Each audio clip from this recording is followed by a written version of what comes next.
Rishi sir, welcome to human library. നമ്മുടെ concept ഓരോ ജീവിതവും ഓരോ പുസ്തകം, ഓരോ മനുഷ്യനും ഓരോ പുസ്തകം എന്നാണ്.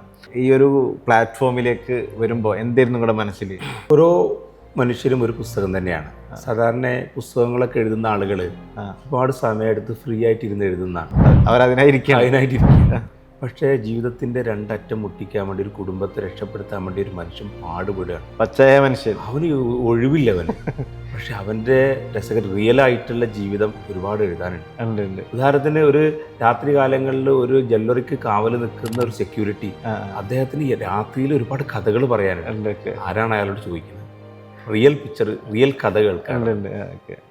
അയാൾ മാത്രം കാണുന്ന ഒരുപാട് കാഴ്ചകൾ, ഒരുപാട്. ആരാ ചോദിക്കുക? ആരും ചോദിക്കുന്നില്ല. ബ്രഡിക്ക് മനുഷ്യന്റെ ഉള്ളിലാണ് ഓരോ മനുഷ്യനും ഒരു പുസ്തകം തന്നെയാണ്.